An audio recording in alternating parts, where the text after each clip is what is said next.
A legendary hero, Odysseus, also referred to as Ulysses, is the main character in Homer's epic poem, the Odyssey. He is well known for his wit, cunning, and resourcefulness, which helped him get over many difficulties and roadblocks on his return trip to his native country during the Trojan War. Odysseus is the ruler of Ithaca, an island where he was born. He is portrayed as his people's adored leader, one who is kind and wise. That being said, his 10-year absence during the Trojan War posed a serious threat to his authority and the stability of his realm. A major player in the Trojan War, which pitted the Greeks against Troy, was Odysseus. He was well known for his strategic abilities and played a key role in creating the scheme to use the well-known Trojan horse to sneak into Troy.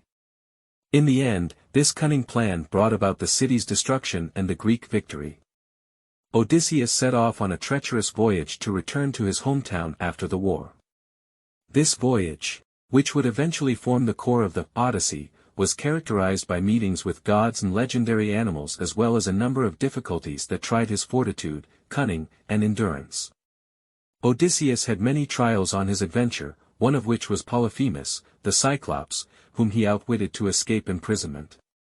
In addition, he avoided the witch goddess Circe's charms, avoided the seductive music of the sirens, and ventured into the afterlife to consult the prophet Tiresias. Odysseus showed his persistent resolve to return to Ithaca and restore his kingdom in spite of multiple obstacles and temptations.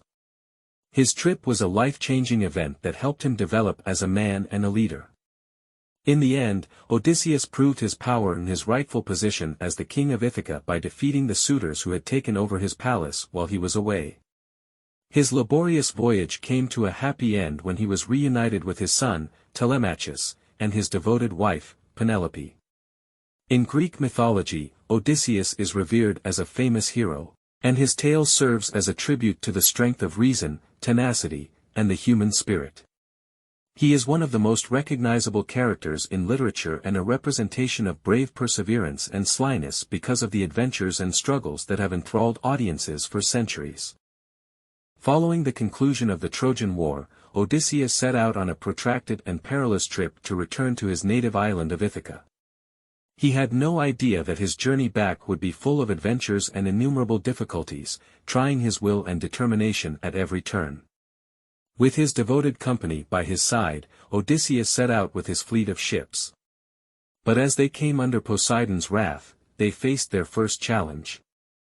Poseidon harbored resentment at Odysseus for his acts during the war, and as a punishment, he unleashed fierce storms that severely damaged his fleet. Only Odysseus's ship withstood the onslaught, as many of his ships were destroyed. While stranded on foreign soil, Odysseus and his surviving companions had to contend with the dangers of uncharted territory and come across a variety of legendary animals. The Cyclops, Polyphemus, a behemoth with one eye who ate some of Odysseus' crew, was the first creature they encountered. Odysseus used cunning and fast thinking to come up with a strategy that would blind the Cyclops and free them from his grasp. They kept traveling until they reached the island home of the god of the winds, Aeolus. Odysseus received a bag from Aeolus that contained all the winds, with the exception of the helpful west wind that would bring them home. Sadly, his crew's curiosity and distrust caused them to open the bag too soon, unleashing a tempest that swept them off course. Their travels brought them to the goddess Circe's enchanted island. She turned a few of Odysseus's men into pigs, but she was eventually talked out of it. Following Circe's guidance, Odysseus and his companions traveled to the afterlife to consult the prophet Tiresias. He came across ghosts there and discovered the difficulties that lay ahead of him. The temptation presented by the sirens, whose alluring music enticed mariners to their fate, was one of the most well-known difficulties faced by Odysseus on his voyage. Odysseus had his men cover their ears with wax to shield his crew from the siren spell, and he was chained to the ship's mast to stave off their seduction. The terrifying multi-headed sea monster Scylla and the perilous vortex known as Charybdis also posed a menace to Odysseus. A careful balancing act between courage and competence was needed to navigate these dangerous seas.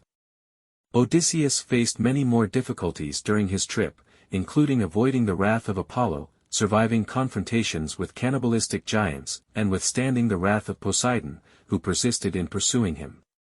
Odysseus persisted in spite of the seemingly insurmountable challenges because of his undying desire to return to his native country, his devoted wife Penelope, and his son Telemachus. He was pushed to the utmost test in terms of his inventiveness, strategic thinking, and perseverance, which helped to make him a legendary hero and endurance. In addition to being a physical journey, Odysseus' return home was a life-changing adventure during which he discovered important truths about the gods, humanity, and himself. His struggles and exploits stand as a tribute to the human spirit's unwavering resolve and the enduring value of tenacity. The Cyclops are a race of enormous, one-eyed animals that are infamous for their ferocity and brutishness. Odysseus and his tired crew set sail toward their island. The island was rocky and barren, with many caverns that these ferocious creatures used as their homes. Odysseus and his crew had no idea that their landing on this island would bring them face to face with the dangerous Polyphemus, one of the Cyclops. They chose to explore a large cave they came across while exploring the island. They had no idea that Polyphemus, the son of Poseidon, owned this cave, which would later serve as the scene of their terrifying journey. Polyphemus returned quickly from tending to his flock of sheep within the cave. He was enormously strong and had a single, unblinking eye in the center of his forehead, making him tower over the Greeks. Odysseus and his companions were trapped inside when Polyphemus abruptly displayed his animosity by blocking the entrance with a large boulder. Odysseus realized how bad things had gotten and that he would never be able to defeat the Cyclops with sheer might. He used his intelligence and guile to come up with a plan that would guarantee their escape and survival. When introducing himself to Polyphemus, Odysseus skillfully used a fictitious name, Nobody, that would thereafter be vital to their escape. He conversed with the Cyclops in an effort to gain his favor and ask for his hospitality. But Polyphemus had no mercy, gobbling up two of Odysseus's men in front of their appalled fellow travelers. Odysseus came up with a cunning scheme after realizing that they had to blind the Cyclops in order to have any hope of escaping. After Polyphemus finished his dinner and went to sleep, he and his men made a sharpened stake out of a tree trunk. In the fire, they hardened it until it radiated a red-hot glow. With all their strength, Odysseus and his companions drove a spike into Polyphemus's one eye while it was still dark. The Cyclops woke up crying and flailing in excruciating pain. The other Cyclopes who lived nearby were startled by the ruckus, but Polyphemus could only yell that nobody had assaulted him when they inquired as to who had hurt him. The other Cyclopes were prevented from looking into the matter further by the devious wordplay of Odysseus' phony name, leading them to assume that their companions' cries were not the consequence of mortal influence but rather divine mischief. This made it possible for Odysseus and his crew to stay hidden. Odysseus and his companions came up with a cunning escape plan the next morning. Cleverly using the sheep as a camouflage, they tied themselves beneath Polyphemus's bellies and slipped past the blind Cyclops as he released his herd to graze. Odysseus couldn't help but insult Polyphemus as they sailed away from the island, revealing his true name and questioning the Cyclops' ability to stop him. Furious, Polyphemus threw enormous stones at the departing ship, just missing its hull. Odysseus's confrontation with Polyphemus demonstrated his agility and smart thinking. Odysseus made sure he and his crew survived by taking advantage of the Cyclops' infirmities, deceiving him, and seizing the chance to blind him. This adventure demonstrated Odysseus's cunning, quick thinking, and capacity to outwit even his most fearsome foes. A sense of dread pervaded the air as Odysseus and his exhausted crew approached the magical island of the Sirens. These legendary creatures were well known before they even existed because of their captivating vocals and song, which drew sailors to their inevitable demise. The eerie song of the Sirens offered pleasure and knowledge, but any who gave in to its seduction would end up stranded on the island's perilous rocks. As always, Odysseus was a crafty tactician and was aware of the dangers they would face. He realized that giving in to the Sirens' song would mean disaster for his group and put their return trip in jeopardy. He came up with a cunning plan to outwit the Sirens since he was determined to keep both himself and his troops safe. To start, Odysseus gave his men the command to put wax earplugs in their ears so they wouldn't be able to hear the mesmerizing music. This precaution made sure that even with the seduction of the sirens' melodies, they would not be persuaded to direct the ship towards their island. But Odysseus wanted to hear the sirens' music for himself because of his unquenchable curiosity and thirst for knowledge. He was eager to decipher the meaning behind these eerie tunes. He came up with a scheme that would enable him to hear the sirens' call without falling for its deadly allure in order to accomplish this. Odysseus gave his men the command to firmly tie him to the ship's mast. No matter how much he begged or fought, he told them not to let him go. By doing this, he guaranteed that he would be able to hear the song of the sirens but would be physically unable to steer the ship in the direction of peril. The sounds of the sirens became more seductive and louder as the ship got closer to the island. Their music, full of sensual energy, swirled around the wind and filled the air, calling Odysseus to approach. He was sorely tempted to go with them, but the ropes kept him securely where he belonged. The mesmerizing songs of the sirens both tempted and tormented Odysseus as the ship passed the island. He could still hear the wonderful melody of their voices in his head, but he was determined not to let it distract him from his path. Odysseus's cunning strategy allowed the ship's crew to escape the dangerous meeting with the sirens unharmed. They were able to secure their existence and advance toward their ultimate objective of making a safe return to their homeland thanks to their unwavering commitment to the plan their crafty commander had crafted. Odysseus's experience with the sirens proved both his unwavering devotion to his crew's safety and his ability to cross the perilous seas of temptation. It demonstrated his resolve, cunning, and capacity to get beyond even the most seductive and perilous barriers on his grueling trek home. After a tiring voyage across the huge ocean, Odysseus and his crew arrived on the mysterious island of Aeaea, where the witch goddess Circe lived. Circe, a strong character renowned for her enchantment abilities, could turn men into animals and ensnare them with her charms. They discovered Circe's lavish palace, encircled by lush gardens and exuding an ethereal air, as they walked farther into the island. Odysseus and his men cautiously approached, intrigued but wary of the peril that lay ahead. Circe appeared to be quite welcoming to the tired travelers, with her enchanting charm and ethereal beauty. Odysseus, ever the leader, dispatched a small party of men to investigate after she invited them to a feast. They had no idea that Circe had mixed a concoction into their drinks to turn them into bristly, snorting pigs. Odysseus was devastated and determined when he learned of his friend's fate. He promised to approach Circe and work out a strategy to break her spell on his group. Equipped with bravery and ingenuity, he set out on a risky adventure with the sorceress goddess. With the help of the deity Hermes, who sent him a miraculous plant known as moly, Odysseus entered Circe's mansion by himself. He refused to submit to her charms and, with the help of the plant, stayed impervious to her incantations. Circe was amazed by his resistance and perseverance, and she recognized his strength and slyness. Odysseus and Circe got into a heated argument as he requested that Circe free his crew from their pig form. Sensing she was up against a formidable foe, Circe gave in and consented to return his men to human shape. One by one, the men of Odysseus' crew reverted to human shape as she recited a potent spell.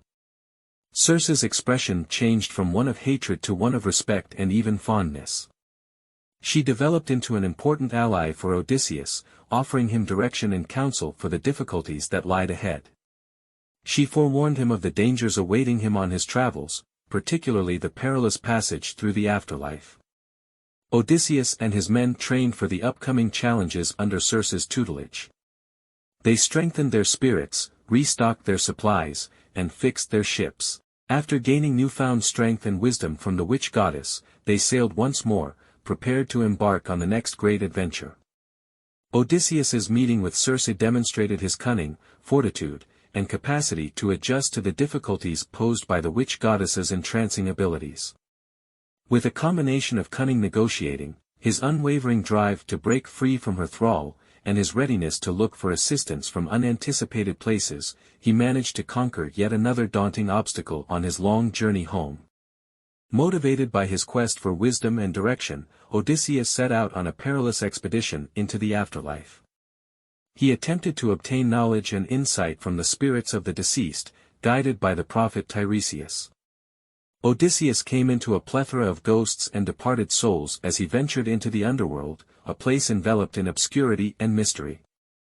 An unearthly aura hung heavy in the air, and the gloom was filled with the mournful cries of lost souls. Despite the unsettling atmosphere, Odysseus persisted with his unwavering conviction. Elpenor, a member of his own crew who met a tragic end before to their descent into the underworld, was the first person he encountered. Odysseus was moved by Elpenor's request that he return to his burial place and carry out the appropriate funeral rites, which served as a reminder to him of the value of paying respect to the deceased. Odysseus continued his voyage and encountered Anticlea, his mother's ghost. He was sobbing with emotion that he wanted to hold her, but she was a shade and hence intangible. Their moving chat made him aware of what had happened while he was away, which made him yearn even more to go back to his native country. Odysseus encountered the spirits of well-known Greek mythological heroes and people as he traveled farther. He spoke with the formidable Achilles, who regretted his early demise despite his illustrious past.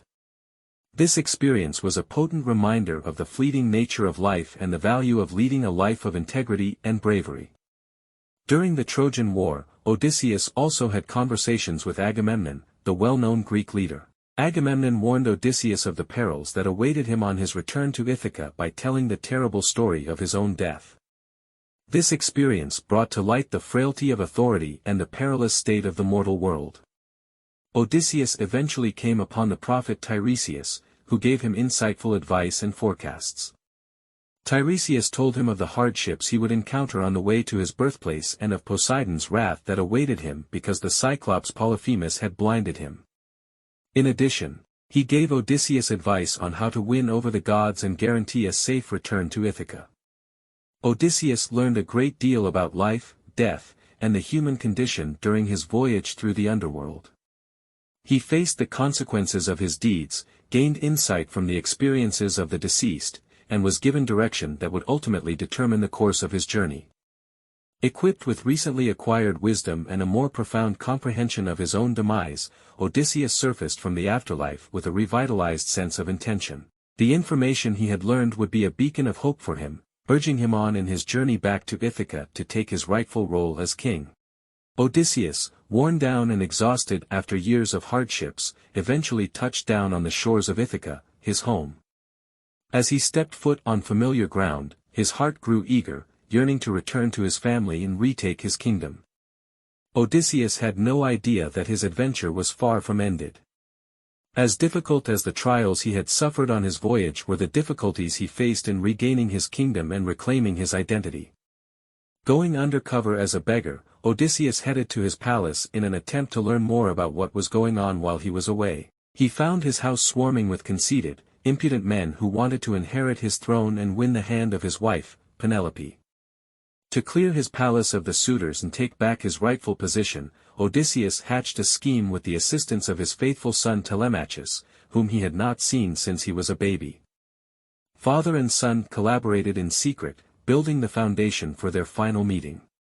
Odysseus and Euryclea, the devoted nursemaid, had a passionate reconciliation during this period. She was so happy to see the old scar on his leg, which allowed her to identify him, and she gave him her wholehearted devotion. Their scheme relied heavily on Euryclea, who had taken care of Odysseus since he was a young boy, to hide their plans from the suitors' inquisitive eyes. When the time for reckoning came, Odysseus showed himself to the suitors without disguise, startling them with his presence and his resurrection from the dead. He issued a challenge to the potential suitors to demonstrate their value by stringing their bow and shooting an arrow through a row of axes, using the bow as a symbol of their might and authority. The suitors fell short one after another, unable to equal Odysseus' power and ability. And as the arrows struck their target, the palace fell into disarray. Together with Odysseus, Telemachus and a few obedient servants battled to free their house from the usurpers. Penelope, who had stayed faithful to her absent husband, came out of her seclusion in the middle of the mayhem. She warily approached the man claiming to be her long-lost spouse, overcome with shock and excitement. Ever the tactician, Odysseus assured her of his identity by sharing intimate facts of their shared existence. After years apart, their reunion was greeted with happy tears and a renewed love. After the suitors were vanquished and his country was taken back, Odysseus set out to bring stability and order back to Ithaca. He established his legitimacy as their legitimate ruler by presenting his identity to the dubious populace. Along with being physically difficult, Odysseus's quest to retake his land put his leadership, cleverness, and capacity to inspire allies to his cause to the test. He surmounted the challenges that stood in his way and reclaimed his authority with the help of his son and reliable allies. The reunion with Euryclea and Telemachus brought home the eternal ties of loyalty and family. Their presence gave Odysseus the moral support he needed to overcome the obstacles that lay ahead in addition to giving his cause more vigor. At last, Odysseus emerged as the legitimate ruler of Ithaca, prepared to reconstruct his realm and restore wealth and security to his subjects. When Odysseus had not returned, a gang of haughty and bold suitors had taken over his palace in Ithaca, claiming his kingdom and competing for the hand of his devoted wife, Penelope. These more than 100 suitors were men of high birth who disregarded the sacredness of Odysseus' home by indulging in ostentatious feasts and wild celebration. The most impudent of the group, Antinous and Eurymachus, led the suitors with a conceit and disdain for the legitimate king of Ithaca. Penelope was tormented by their incessant demands for her hand in marriage, and they thoroughly depleted the wine and grain stocks in the palace while eating on Odysseus' livestock. The suitors were unaware that Odysseus had returned to Ithaca with the goddess Athena's assistance while posing as a beggar. His determination to recover his kingdom and punish those who had mistreated him was becoming stronger by the day as he watched the excesses and insolence of the suitors. Odysseus's son Telemachus had also had enough of the mistreatment from the suitors. He had developed into a young man who was determined to defend his mother and defend his father's honor. Unknown to the suitors, Telemachus and his father came up with a scheme to get rid of these unwanted visitors from the palace.